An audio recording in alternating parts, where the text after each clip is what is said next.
this afternoon's seminar. It's a pleasure to welcome not Lei Zhang Chen, but Phillips from Purdue, chevron patterns. So this is part of Lei Zhang's thesis, which he defended last summer.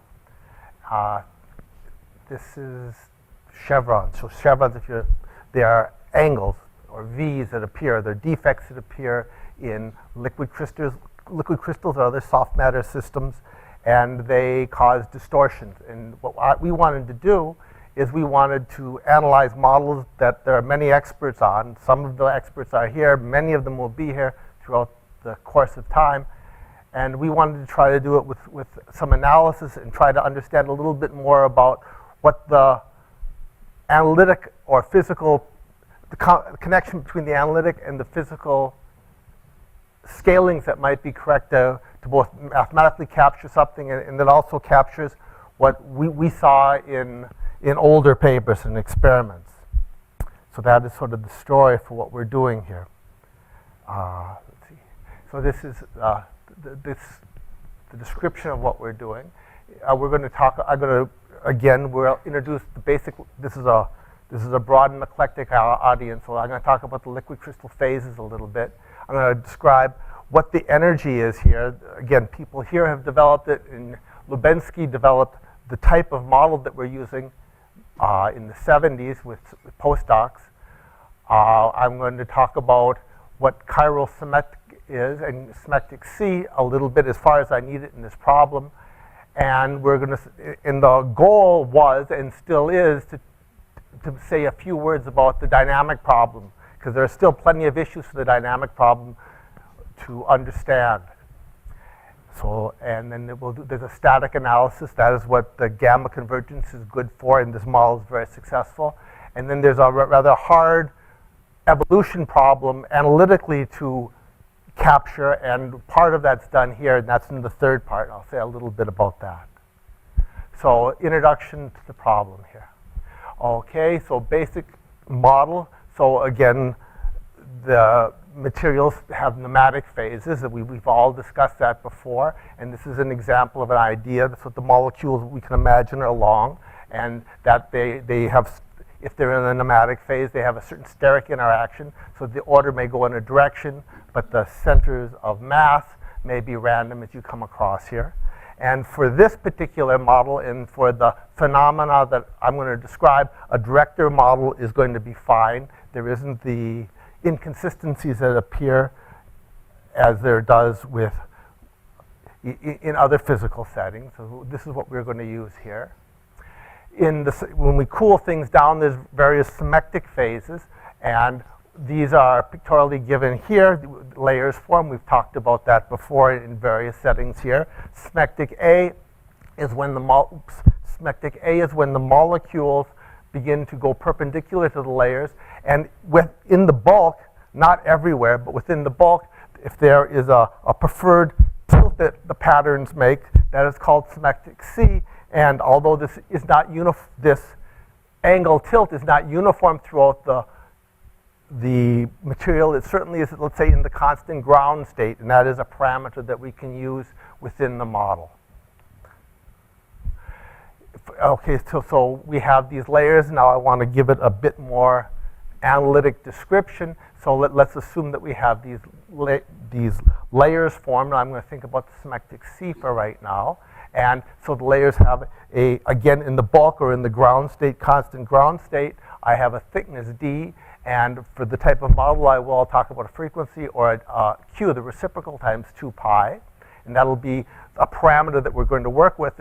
And part of what our analysis was, when we wanted to both set up the model and do our analysis, is to choose, for better or worse, we wanted to choose a parameter to either get large or get small that we would control, holding other parameters fixed in the problem.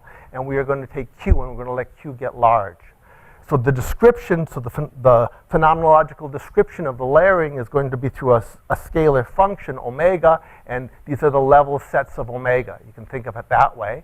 And if we take such a, why the exclamation, there's no point to that, that's a mistake. But we're thinking of omega as the phase that's showing up here. That was supposed to be an omega. I don't see why it became an exclamation in my slide. In any case, this is psi as a function is rho of x, which is a real expression, e to the I q times omega x. That's what's supposed to be here, I q omega x. And the level sets of omega are the quantities that distinguish our layers, and since we're doing it through the exponential function, I would like the layers to go up in units of 2 pi. So that is where the description and where the idea for this should be once again. And if we then think of this, if we wanted to incorporate those two phases, nematic and symmetric, we could do it in this model by looking at rho, and when rho is 0, this expression is gone from the energy. That is, we wouldn't be thinking about layering at all. But when rho is 1, then we'll have fully developed symmetric phases.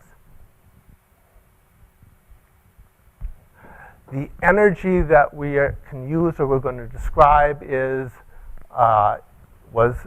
came from superconductivity in de Gennes' mind. This happened again.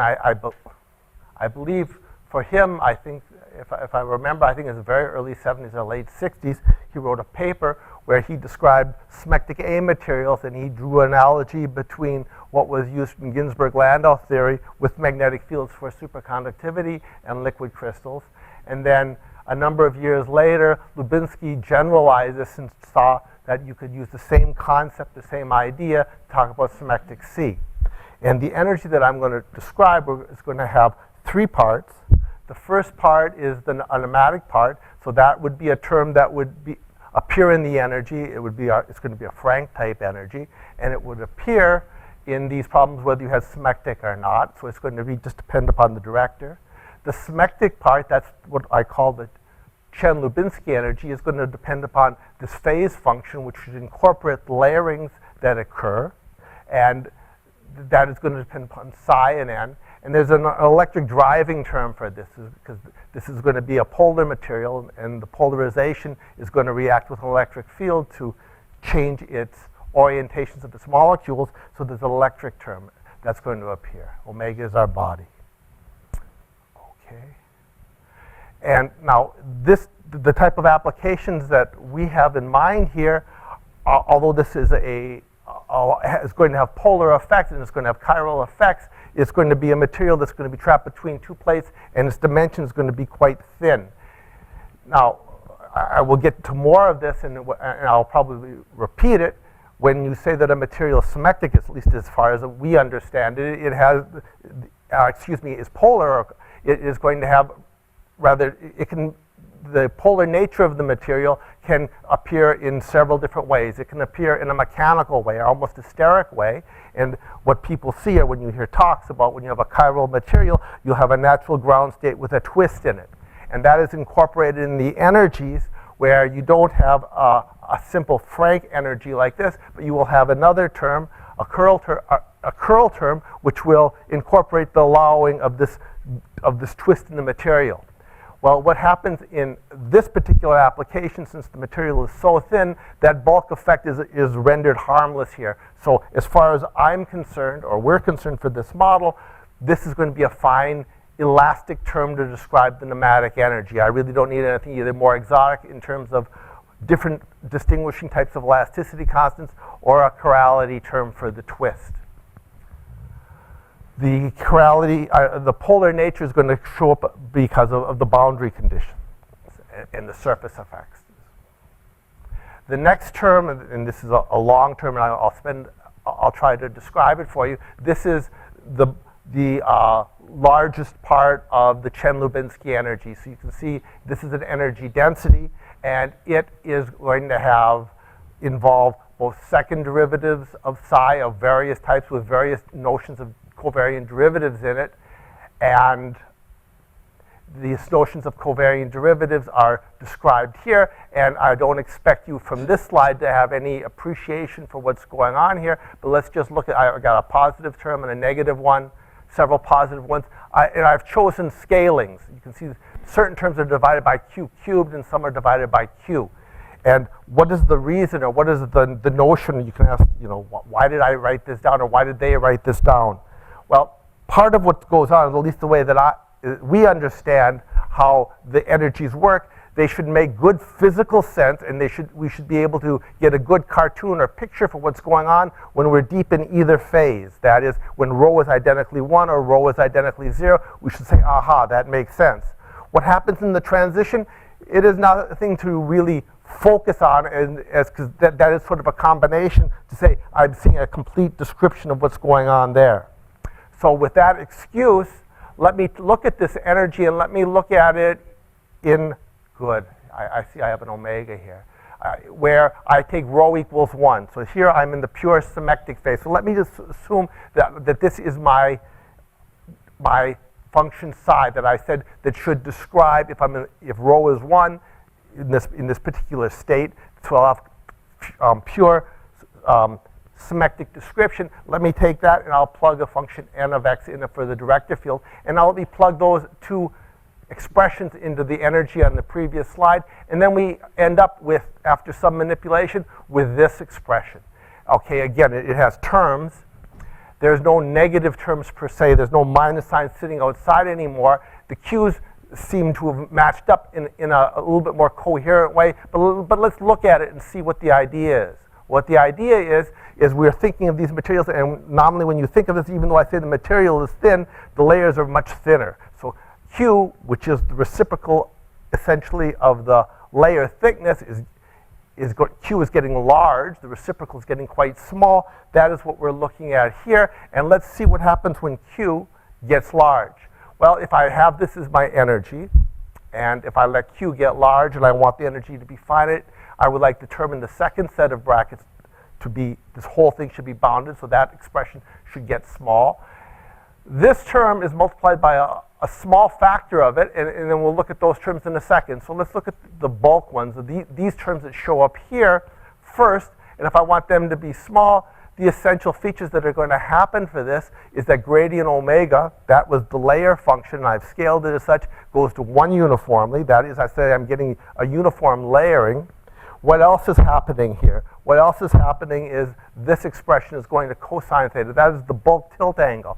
So what we're seeing is this is, in some sense, it's going to disregard the boundary. It says on the inside, what should be happening, if this energy is well behaved in some sense, is I will be getting these two features. That is, I'm getting very close to what I had as a bulk pattern.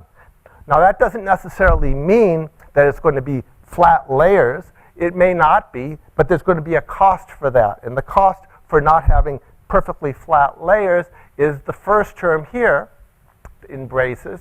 And what is that? Well, it's multiplied by a small constant, Q large. And if I look at those, if you go back and those are curvatures, because this is a gradient omega. They aren't identically the standard geometric curvatures. They have specific meanings depending upon what type of material you have. And whether or not, or let's say the insight and the genius of choosing this as a model of Lubinsky's model is if they do things in the way that you would want to model a phenomenological description of the materials that you have. Let me look at those two terms. So I have two terms I've called curvatures. Well, the first one, the second one, the one I'm putting the red dots on here, has a coefficient in there. And that coefficient in there, even though it's a divergence, is exactly this difference that I have at this on the second line that says in the bulk. So in some sense, this second term that I have here is a term that is going to be in some sense innocuous. When I let Q get large, it shouldn't be too hard for this thing to be well controlled because this coefficient should be getting small. So this in some sense is a false curvature effect or a false energy cost. And if I have a good model, a parallel shouldn't show up in my final equations or my effective equations in the end. I've left myself with the first term. That one is important. That one doesn't go away. And again, you can ask yourself, what type of bending is that, and how does the bending work? Well, we know the divergence of gradient omega is the curvature or bending of my layer, but here I've subtracted something else off inside. And one of the themes, or one thing that people say about symmetric A, remember symmetric A is when the molecules were perpendicular. That is when cosine of theta is going to be 0. Or sorry, cosine of theta is going to be 1. What you're going to have is you're going to have 1 here, and gradient omega should be agree with n. Consequently, if I've said it right, what's going to happen here in the symmetric A case, if this was a good model, is this term should be, again, trivial. This should be gone. And that is indeed what happens here. So in the symmetric A case, so if theta were 0, this term is also going to be a false curvature term. And in some sense, that is good. Why do I say it's good? Well, if you have a symmetric A model, and if you go back to Jen's earliest models, it never had any term like this at all. So if you are going to have an energetic model like this, in symmetric A, we don't want to have any curvature effects at all. That is, in a symmetric A material, even though you have layers, bending the layers shouldn't cost anything. On the other hand, and what we are looking at here are symmetric C. Symmetric C, this theta is not 0. So what we have here is, again, a true bending cost, and it is a curvature, but it's not the pure geometric curvature that we've seen before. It's gradient omega minus a particular something times n. But that will be my bending cost for distorting my layers. And if we look at bending layers, this is sort of the story that I've just told you, or I've gone through. I have layers. They could have a certain thickness here, but they could bend. And in the symmetric A case, which is the model that Jens first proposed, it was a first-order model, very close to what you see for Ginzburg-Landau with magnetic field. You don't have a second-order term, and bending doesn't cost. And this is its extension, where there will be an energetic cost if your molecules tend to want to tilt at a side. So that is a description of where that energy came from.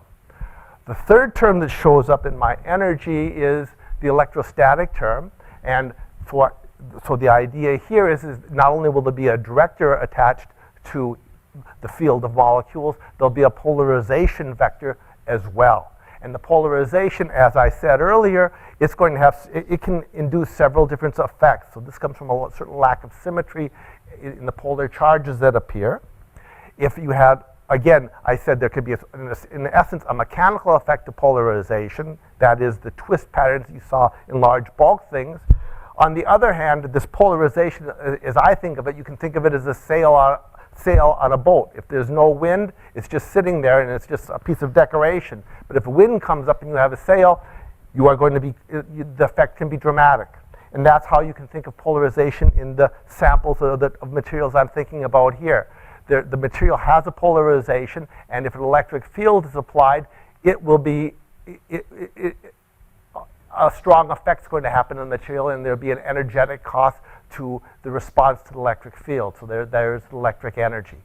The nature or how the electric energy appears in this, it's going to come in these materials in this way. Remember, gradient omega is the normal to the material, n is the director, and in symmetric A, those two aligned, and this cross product was 0. So we're not going to have a polar symmetric. We are not going to have a polar effect in symmetric A, but in symmetric C, this is a well-defined non-trivial vector, and there will be a polarization associated with that. Can I ask some questions on the model? Yes. For the D equivalent to Q, is that an unknown or a given number? That is going to be an unknown that I'm going to, excuse me, that's something given that I'm going to let get small. Now, in practice, the D, which you said is the layer thickness, is that one molecular length? Experimentally, is it one? Close, yes. It is. So is or it can be one or several, but I mean, it is small. Now we can ask somebody else that knows.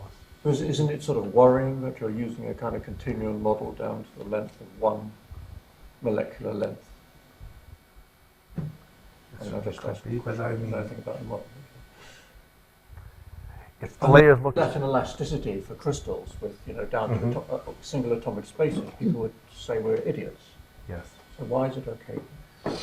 I think because the materials are soft, they're a little bit more like fluids. So that the difference between continuum and the crystal structure is a different thing. That's my response. And I have one more question. Yes. Rho of x. You said that rho of 0 was nematic Yes. and rho of 1 was symmetric. Yes. But what is rho? Okay, so if we had, the idea is that you will have a material and it won't be purely either in one phase or the other. So it's a phase transition. It allows you to have a transition in between. So if you can think of it as a location expression. So when the temperature is high, the material will be in a symmetric phase. and then you will have rho. So then the part of your question then should be, how do I decide whether rho is 1 or 0? How do you measure it? That's again my question. It's experimental.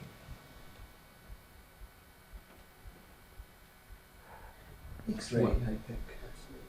Whether you have ordering or not, it's a level of ordering that you You don't see. know what it is. How do you measure it? It's an average value of cosine theta, where the average is over one particle distribution function. So it's actually a plane wave expansion of the density distribution, you know. And this is the first coefficient of plane wave expansion, let's say, made real. So is the Digen's So idea. that's what. So rho of x is expanded in plane waves, and rho of x is real. So you add also complex conjugate of each of the plane wave that appears in the expansion, and the first coefficient is the order parameter, which has been A introduced good over there. definition could be the average of rho of x, which is the density independent of the position, minus the average value of rho of x. If you square this thing and make the average, this will be his rho squared. So the den. Yeah. But Go on. how much it departs from a uniform Okay. homogeneous? And this is a summary of what I've said up till now. That is, we're going to think of a body between two glass plates. They're rather close. The thinness of it is going to, the boundaries are going to be sort of the dominant feature of what's going on here. That I say here that there's no helix. Helical or twisted pattern is what would occur if you had plates far apart in a bulk material. That's not showing here. The polarization that does exist in the material is going to be something that will show up with electrical responses. So that's where ferroelectric comes in. If you had, let's say, a descriptive pattern of what's going on. So here you think of vertical glass plates, and the layering you're going to see is, it could be in this way, and as I'm drawing my lines, I didn't put there, that would be the molecules. If there's no interference or no competition from the boundary, this would be sort of the pattern you would see. And at the boundary, you would see a layer spacing that occurs here, and that is d sub s. The idea is that these are temperature-dependent materials, and if you cool, the symmetric C phase is going to be at a lower temperature than the symmetric A. And there should, partially because of shrinkage of layers physically, and partially because the molecules are tilting as opposed to being vertical, the layer thickness this way shrinks when you lower the temperature. And consequently, there's going to be a stress or a competition between the layer thickness that is remembered at the higher temperature and the lower temperature. And because of that, there has to be a certain compensation. And the compensation is made near the boundaries by the fact that rather than coming in a perpendicular fashion or a bookshelf fashion, they're going to come in at an angle. And that is fine, but then there's a price to be paid, and that price is somewhere in the body. These layers are going to meet, and that is where the chevron or the broken or V pattern is formed. So that's physically what one anticipates. And that is what is described here. And why is this interesting? Well, on an analytic level, it's clearly interesting. On a physical level, it is in some sense a bad thing. It is not a defect that people want because it gives you a physically splayed pattern, if you want to think of it that way, of the directors, and it will affect how light is transmitted. And so what type of assumptions am I making, or what are we looking for here in our experiments? Well, what I am allowing here is what is sort of a weak elastic term here is the elasticity of the layers themselves. So we're allowing the layers to bend, but one thing that we don't want to do, at least in this model, is we don't want the director field to become discontinuous. We would like the director field to be continuous. So what that means is in some way, although I've got my layers with a change in angle here, or a broken angle here, I don't want the molecules to behave in a discontinuous fashion as far as the directions go. And in a Semantic C, you can make a cartoon that would agree with that. That is a consistent way of doing it. So I can go from the left-hand side to the right-hand side. If I have molecules, as long as, let's say, at the picture here at this vertex here, what I can do is if my two cones can intersect, manage to intersect there, and then I can exchange in a continuous way from the left side to the right side. And that is, in essence, what we are going to try to model, and our coefficients are going to be set up, or our problem and analysis will be set up to allow for that to happen. All right, so if the electric field is 0, you can again think of this problem. There are two distinct stable director states. And if E is positive, what will happen if you go to the energy, and if there is no chevron, the electric field is going to push. Now here we are looking down the channel, if you will. This is the cross, this is looking down. Here's a glass plate, and here is a glass plate. And we're looking down the side of that glass plate. And the electric field will either push it off to the right foremost side of these possible values. These will have angles theta from the normal, or to the left, depending upon what the electric field is. And what's going to happen when you have a chevron is that in some sense, because of what's happening at the center here, there's going to be a pinning of where the two possible director states can be. And they aren't going to be in the far sides of these cones. And you're going to have a change in the direction as you go. You will not have a uniform director pattern when you apply electric field, and you'll have a distorted state. That is, say, the bad thing for having a chevron.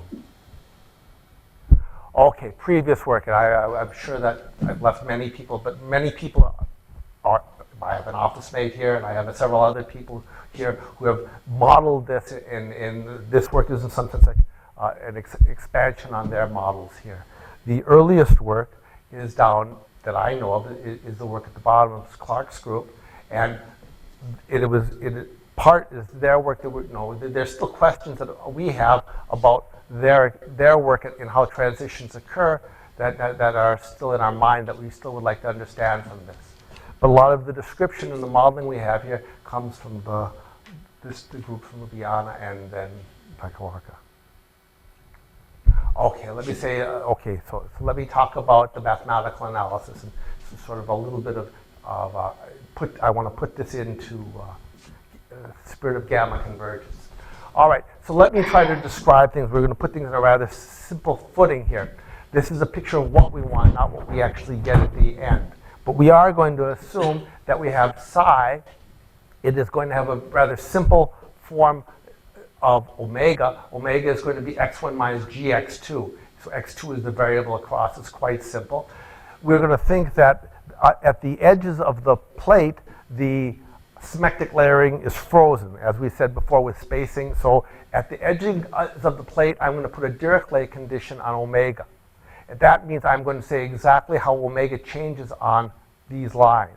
Well, x2 doesn't depend there. x2 is just L. That's just a constant. So that really is how x1 changes and what factor should be here.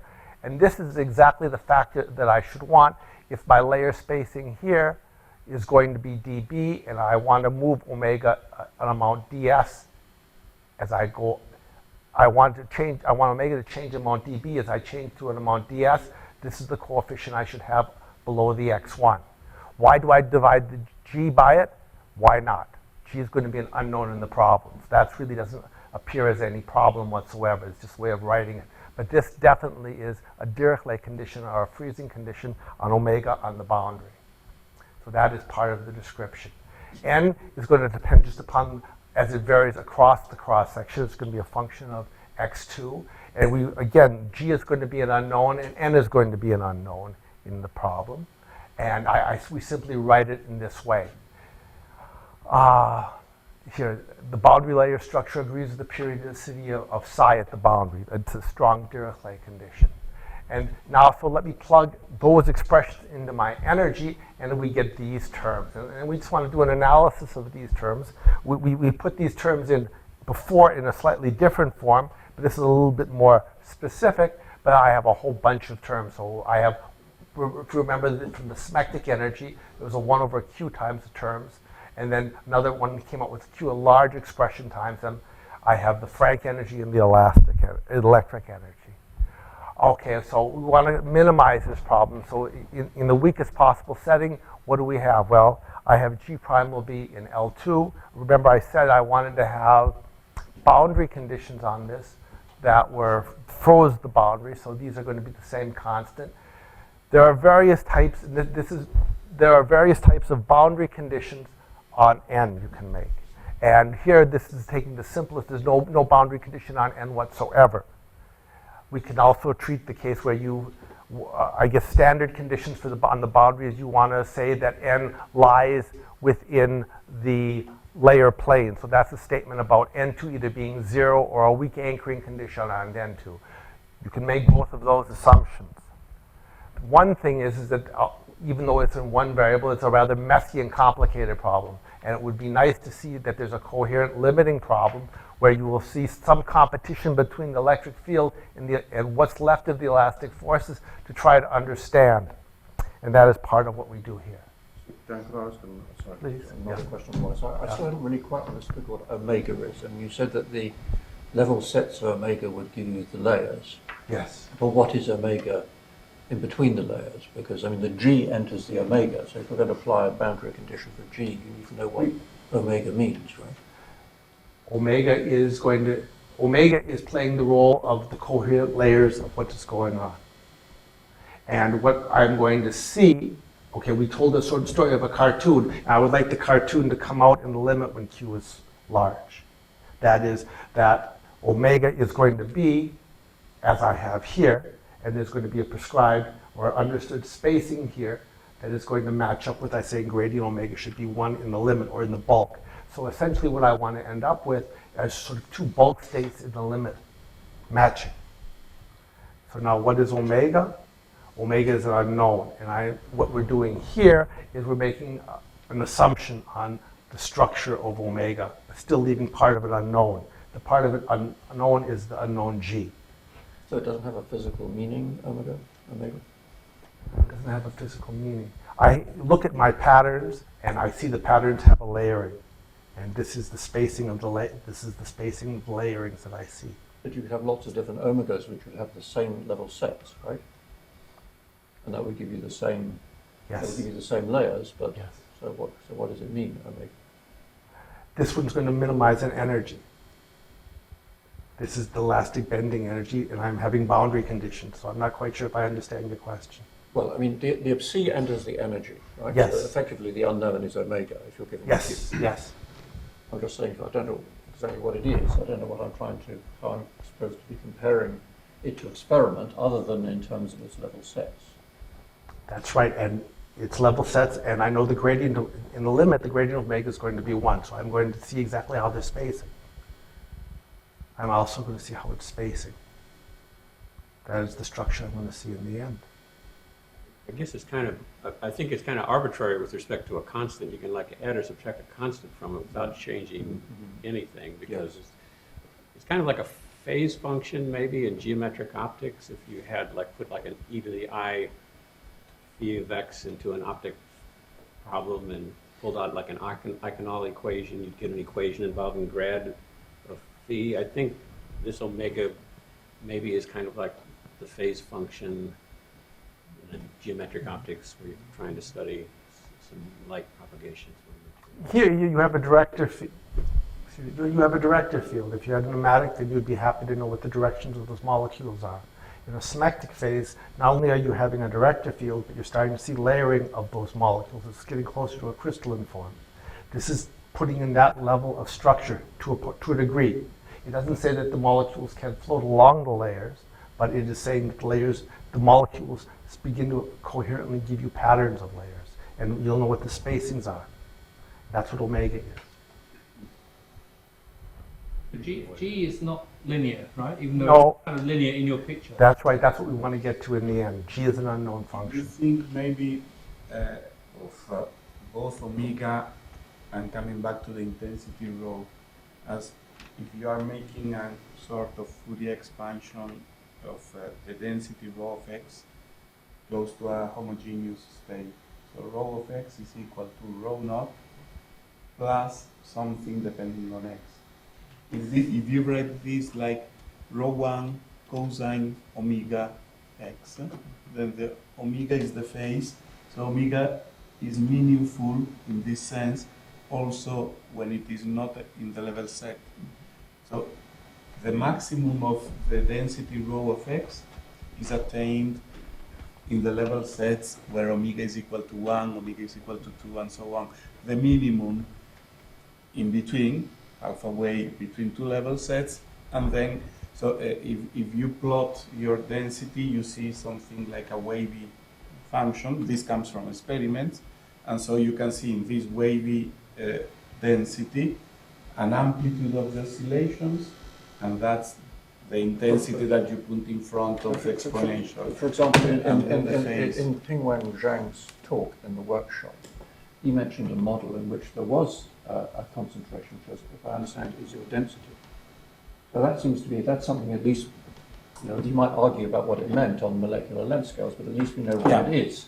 I agree. And you could look for your level sets, and then you'd have some meaning. But here we've got a variable where we don't know what it is exactly, right? I mean, or at least we could. I mean, why not use the density as the primitive variable rather than this? In terms of psi, the density rho of x will be rho naught plus the real part of that psi.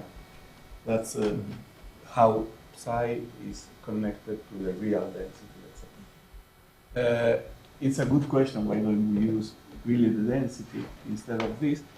I guess that it's because since it's very close to being homogeneous, it's a sort of linear approximation in which you take just one Fourier component close to the homogeneous state.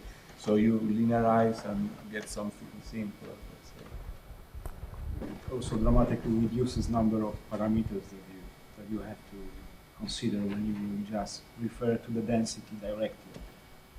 Because it is effective. I agree that in your mind omega is a function and then it has the same number of unknowns of rho. Yeah, I agree. Yeah.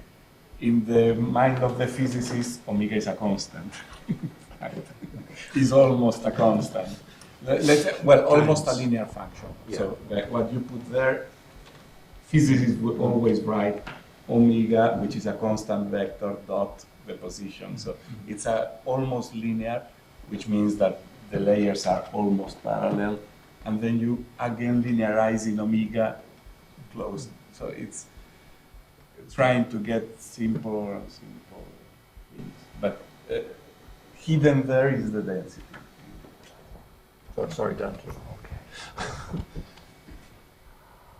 All right, so this was our energy. I put it in. And this is the space, this is the generic, this is the space where the first, let's say at the first stage, this is the place where we will look for a solution. It is, as I've described, the first derivative is in L2 and is well defined. And so then the question is, can we find a pair that in this immiscible set where you can minimize this energy? So let's say just the beginning for each Q fixed, that is for each layer thickness that we were describing, or reciprocal.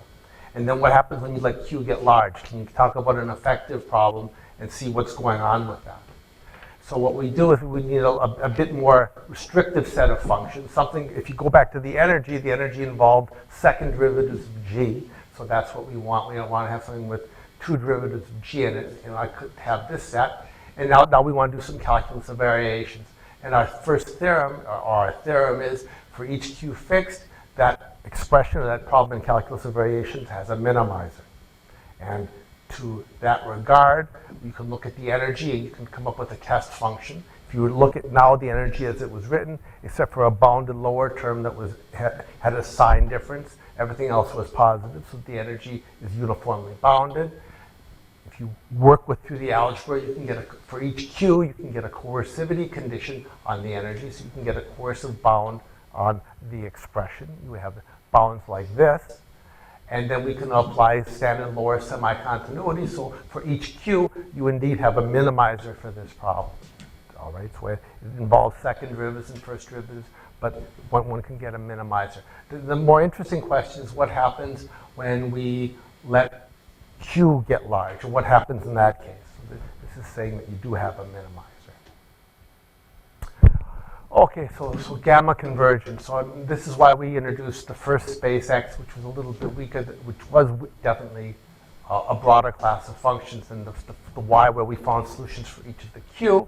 And in this space, we are going to say that a problem gamma converges to another problem.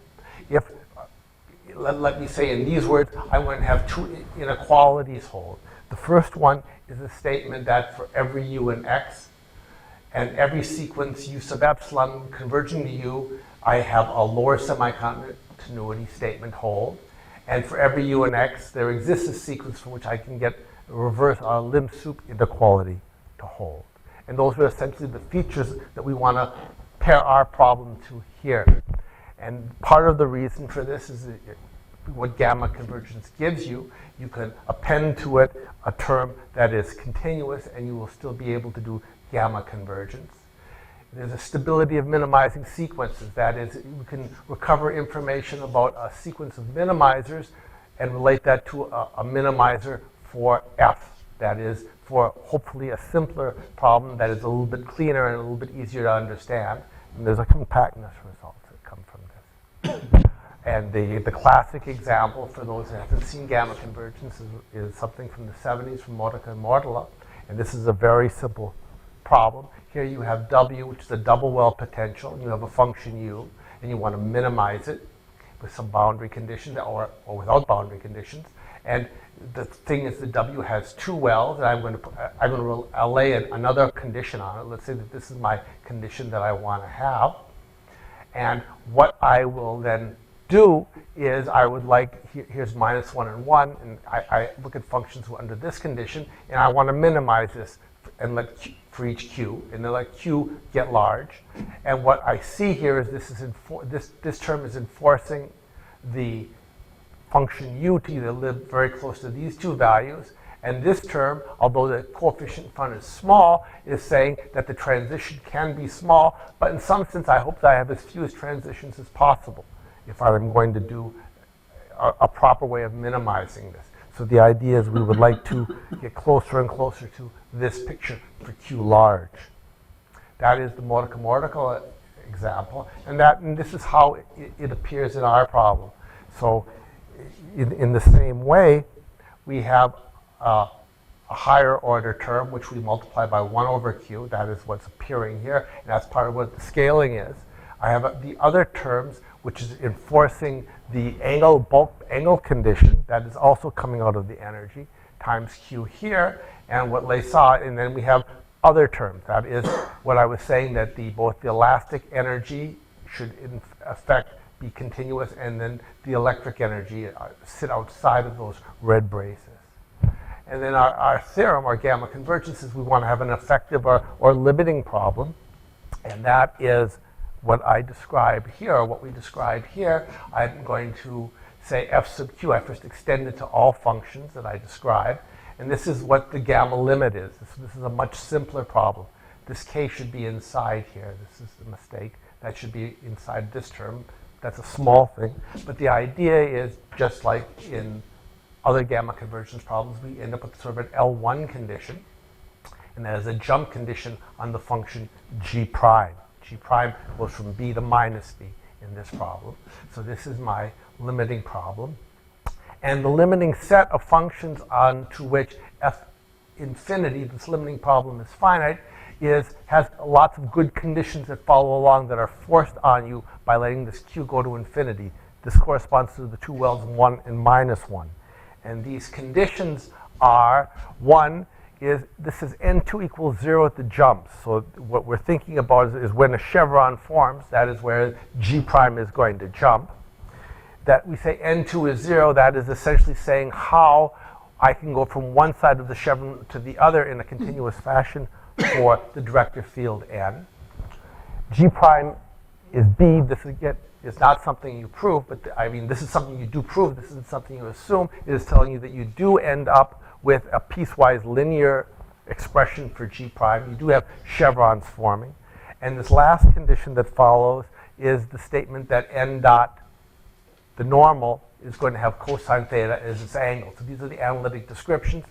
And the last thing is the cost of a chevron forming. The cost of that jump, that V, is precisely this term. And again, it only depends upon a perk. That is what we'd like this to appear in this model. So if it described it correctly. And to prove gamma convergence, you have to do an analysis. And the analysis says that you essentially have to take on both of these conditions and see what you get. And that is, you need to show that for every sequence that things go in a lower semi, let's say in a minimal way, to what your NG will be. That if you have this convergence, you have lower semi-continuity. And that there doesn't, in fact, for each NG, there is a sequence in our space, which has our space has a G in it. It was in BV. It's going to have a finite number of jumps. So it's something that is quite tractable to handle here. And we do pass to a limit here, and this is our upper semi-continuity statement. What's Dan, a little... Dan, yes. Sorry. Can I ask you a question from the previous slide? So in your gamma limit function, so you have a penalty for kinks in your levels, in your G That's what appears function. here. Yeah. But there's no penalty for like misalignment of the directors. I said that the energy is set up so that n is going to be continuous. So that there is a possible way of it having that transition. Okay, but this energy doesn't penalize for, I see. That's It does. basis or something. Well, that's correct. It's one-dimensional, and you have this term. So this is finite, so it can't jump. I mean, that term tells it how it wants to align with the electric field. That's and how correct. The polarization will couple. Yes. But I would think coming from sort of the right side of the kink and the left side of the kink, you might end up with two directors that kind of mismatched in the middle. But because of this thing here being finite, it can't jump. It can't do that. Oh, yeah, okay, so Okay. the gradient would diverge there. Okay, sorry. No. All right. So then the next question is what do you get? So what is the possible limit? Well, the possible limit is a collection of many, let's say, but a finite number of chevrons. And those indeed are metastable states. But what goes on here is there's, in fact, one minimizer, and it happens as the pictures showed at the middle, and you can say something about the end. I guess I can come back here and say that there is a competition that is going on here, and there is something to analyze, especially when you start changing the boundary conditions. And that is here, this is how many jumps you have. That's a positive quantity, and that increases by a certain amount for each chevron you get. But over here, when you apply electric field, you have a negative term. And you might think that if you apply a certain type of electric field, it might be cheaper to have lots of discontinuities or lots of jumps, or more than one, or its position might change depending upon this. And that, in fact, doesn't happen. So, and how to show it, that it gets, let's say, not hard, but it gets more involved depending upon the boundary conditions you put on for n at the edges. Okay.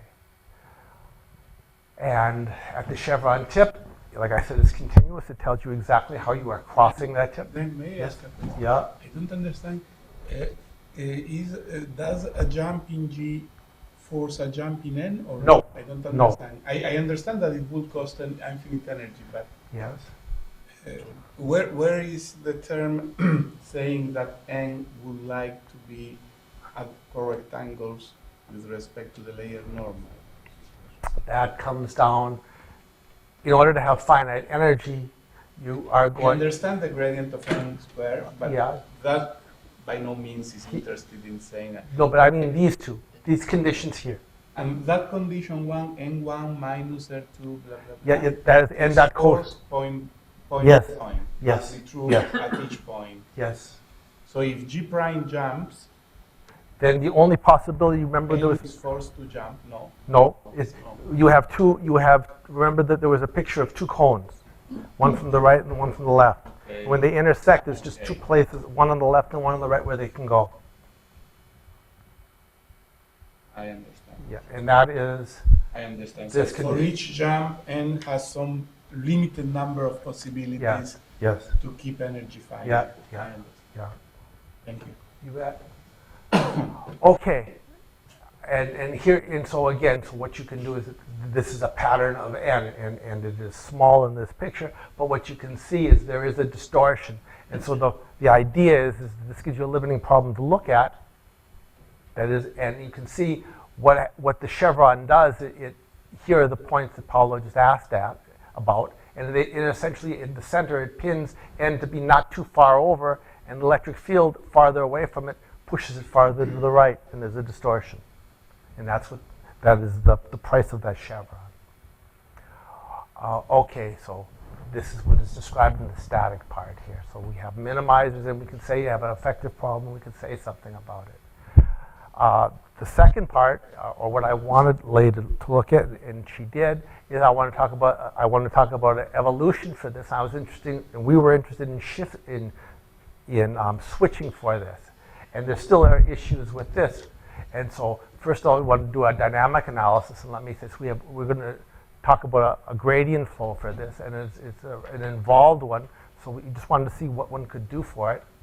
And so it is the same idea as before. Here I have my energy, and I'm going to take some initial conditions, and we're going to do a discrete gradient flow for this. So this is my energy as before, and I guess what she looked at, we looked, instead of having n equals 1, we put a penalization on it for this, so we can make progress. And so this is going to be our energy term exactly as before, except for there will be a penalization for n not being 1. And there's a time step, a gradient flow for this energy. And essentially what we wanted to do is we would like to get solutions for this problem, and they should be solutions that we can say something about for large Q. And when Q gets large here, the ellipticity or the coercivity is destroyed. So we would like to have something that's going to be true for large Q, and so that we can say something about this for the switching problem. Again, so this is the energy as before, and I want to do a gradient flow for it. We want to do a gradient flow. So you can recursively define a discrete time step. After you define the discrete time step, you can write down the Euler-Lagrange equations for the discrete time step. And this is the Euler-Lagrange equations in the first variable, and you can go through the other variables, and you end up with a discrete evolution problem for each time, and what you have at each time is you will have solutions, and they will be valued where? Well, you're going to have second derivatives in G and first derivatives in N appearing in its weak form. And when you have them, they're both quite nonlinear, and if you want to let tau go to 0, if you want to pass to the continuous problem, you need more estimates, and that is where things got involved. And that is really the labor that went on here is to find the continuous gradient flow in an appropriate setting, and then to talk about uniqueness of that gradient flow. And essentially what we had to do is you had to get more estimates. You essentially had a problem where you could find weak solutions, and the weak solutions gave you, they started off with solutions where n was in W1 and G prime is going to be in W1 as well, or excuse me, LW1, G prime. Let me see if I get this right here. I want n to be in, it should be n and G. I want n to be in W1 and G in W2. And what you need in order to pass to the limit in those Euler-Lagrange equations that we had here, letting tau go to 0, because it's so nonlinear, we needed one more derivative. And this was the essence of the analysis, to get more derivative estimates. Good control in having one more derivative in each of these spatial variables.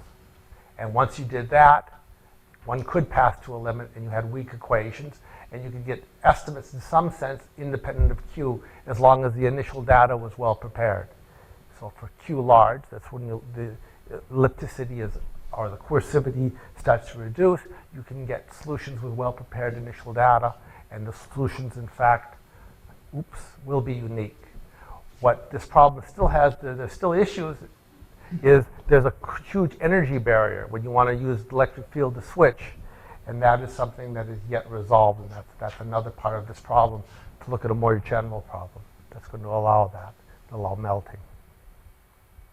And that is where we are done. Thank you.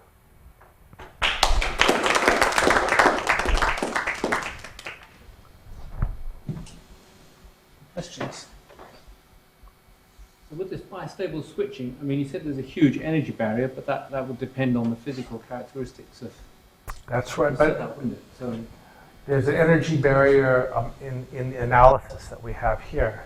And that energy barrier is because that rho that we talked about was 1, so it took a lot of energy to pass over it in this particular model. If you had something that, a more general model, that had left the psi as it was, that let, say, rho go to 0, then the energy barrier wouldn't be there.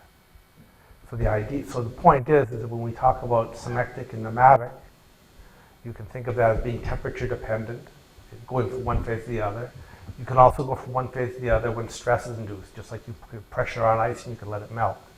And to build that into it, to allow it to melt in that concept. Are there any experiments on using this as a display? I think there were many, and I think that there are many problems because of chevrons. But there are physicists who can say more. Yeah.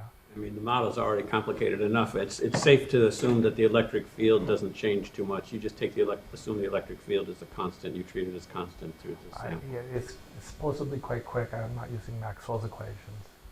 Is that If you put on a big electric field, you could make it switch, presumably.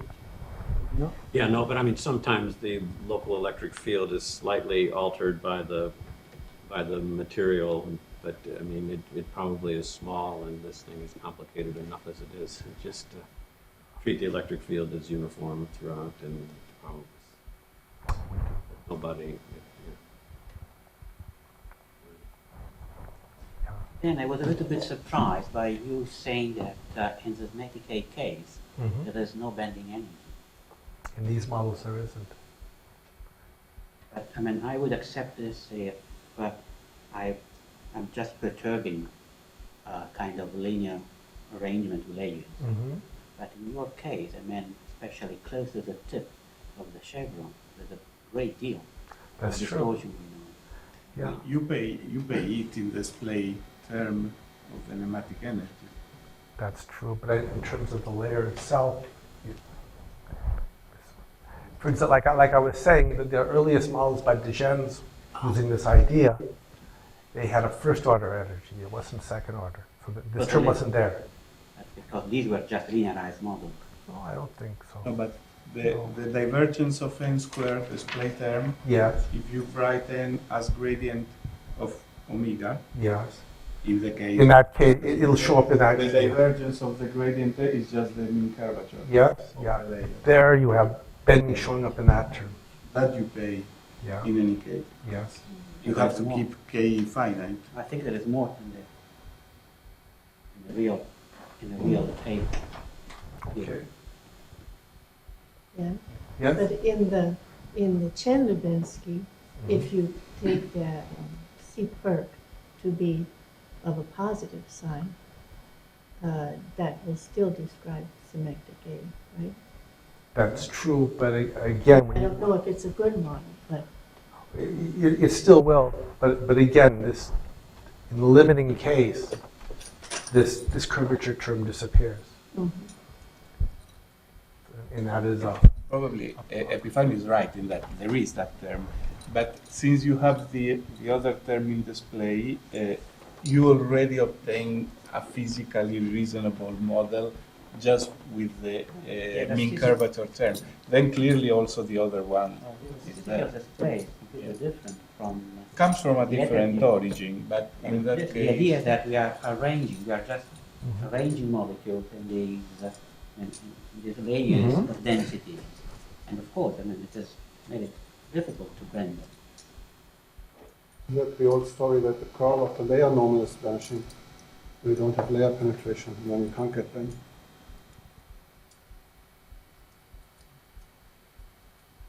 And you need to analyze the bending of the layers themselves. I think there is, like Pablo said, that if you want to tie things together between n in a strong way, you will have K1 appearing as a bend energy. And that does still appear in that, but not in the part with psi.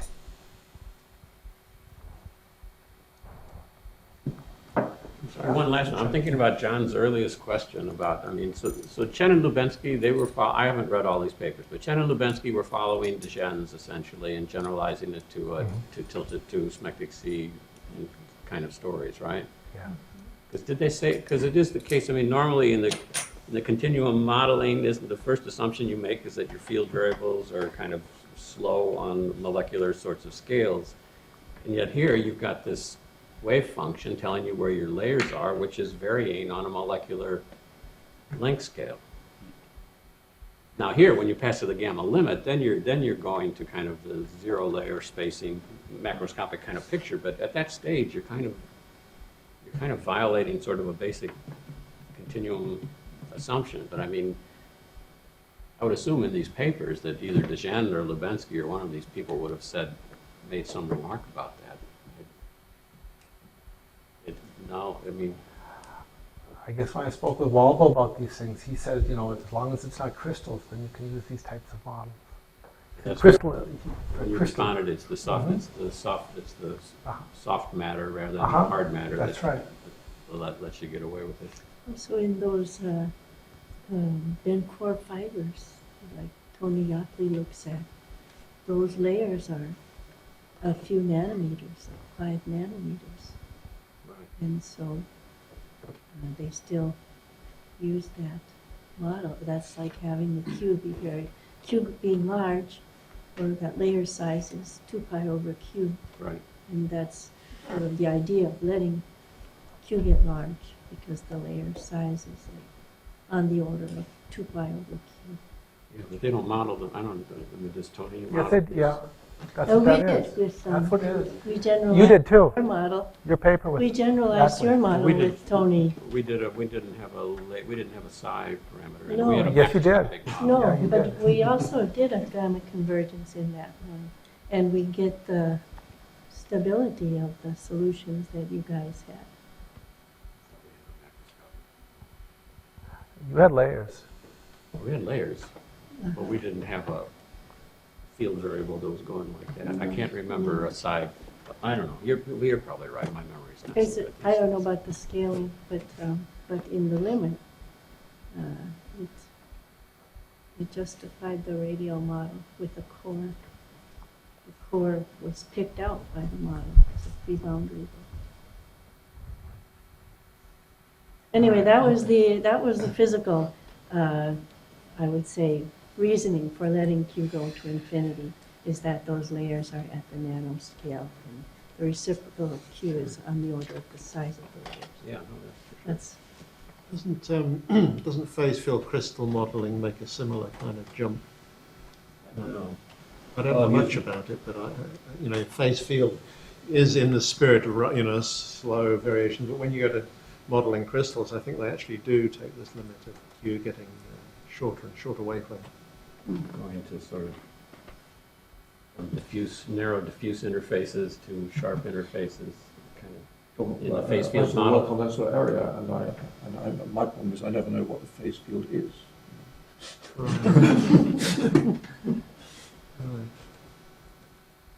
I have a similar. Is this kind of, but in a sense, it's kind of an artificial variable that's put in, it's not a physical. Yes.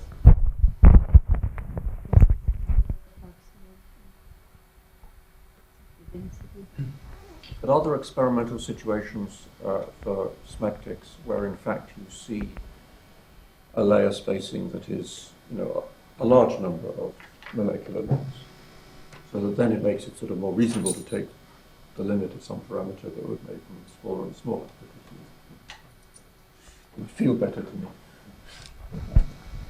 And also density is a macroscopic quantity. Sorry? The density, the mass density is a macroscopic quantity. I mean, we are just in the continuum. It's an average over the whole ensemble. I said the layer. Okay, right. The layers are defined simply as maxima of the distribution function. Yes, I'm saying is, are there experimental situations where that sort of layer thickness is several molecular lengths? Because then if you had a parameter that measured that, and then you were setting that to 0, that would be a more sort of philosophically satisfactory thing to do, because at least you would know that for some values of the parameter you didn't have molecular length. Yes, in some sense, if you were asked to give a recipe on how to measure the density, you would say take a box of a certain size. But here, the density that comes out has variations on a much shorter length than the box that you have used to compute the density. I'm completely agree that On the from other the hand, philosophical point of view is a little Not bit much bigger than the molecular length. on the other hand, if you look at because the layers are molecular length, and you are assumed to average in a box including many molecules to speak of density. Well, you've got two more dimensions. You don't just do an average perpendicular to the layers. Also, you do it in the layers. You can, No, you have kind of very many molecules in your box. So I don't think there is a very problem. thin box in one dimension. So you are putting it's a closer- the answer in the recipe, but. No, but Yes, you at can least do in whatever. two I mean, dimensions, what you do is you compute averages over many molecules. It's just a distribution function, as Nick said. And then you find afterwards, after you've computed this, that, oh, there's a variation in one direction, and that is on a And length scale of single direction molecules. is continuing. if you look at Levrantovich's pictures, what he calls symmetric, he's really doing colli, which are much greater. He's seeing symmetric layering. Those are the pictures that he's seeing. It's a much greater scale. Let me draw an analogy, because I don't believe. I mean, so in solid crystals, you have twins, and in some materials they're just one atomic spacing thick, apparently. Now, some people use second gradient models with a small parameter there, and they say, all right, well, we know what that small parameter is because we can measure it in certain experiments, and then we calculate what the thickness of the twin boundary would be, and we find it's of the order of one atomic spacing. I find such arguments idiotic. I mean, I think it shows that they should never have had that model in the first place. So, I mean, if you're using a continuum model and it's predicting length scales which are sub-continuum, then you should be worried. I think I'm less worried. I mean, we had this discussion which you were at, this early discussion on density functional theory. And my starting point there is that there's a theorem that the free energy of the system does depend, in a functional way, on the single particle density, which you can define as a continuous function of space with no particular assumptions about the length scale that it varies over. All the assumptions are built into the nature of the functional. And you can approximate it using gradient expansions if you want to, or you might want to make some kind of sharp interface assumptions. But those are all to do with how you might parameterize it in a theory. There's no problem in principle having a theory which is based on a continuous function of space. The problems may come in later, when you try and parameterize it and put it into a variational method or something like that. So in simulations, for example, where we have particle-based methods of getting properties out, there's no problem measuring single particle densities down to any level of precision you like, fractions of an atomic width. We can measure those continuous functions to an arbitrary level of precision. What you do with them then is another matter. But I think of this kind of thing as falling into this pattern of, first of all, think about how you parameterize your theory, and then think about the physical basis for the approximations that you're making. Okay, well, that's certainly generated some foundational discussion. Thanks very much, Dan.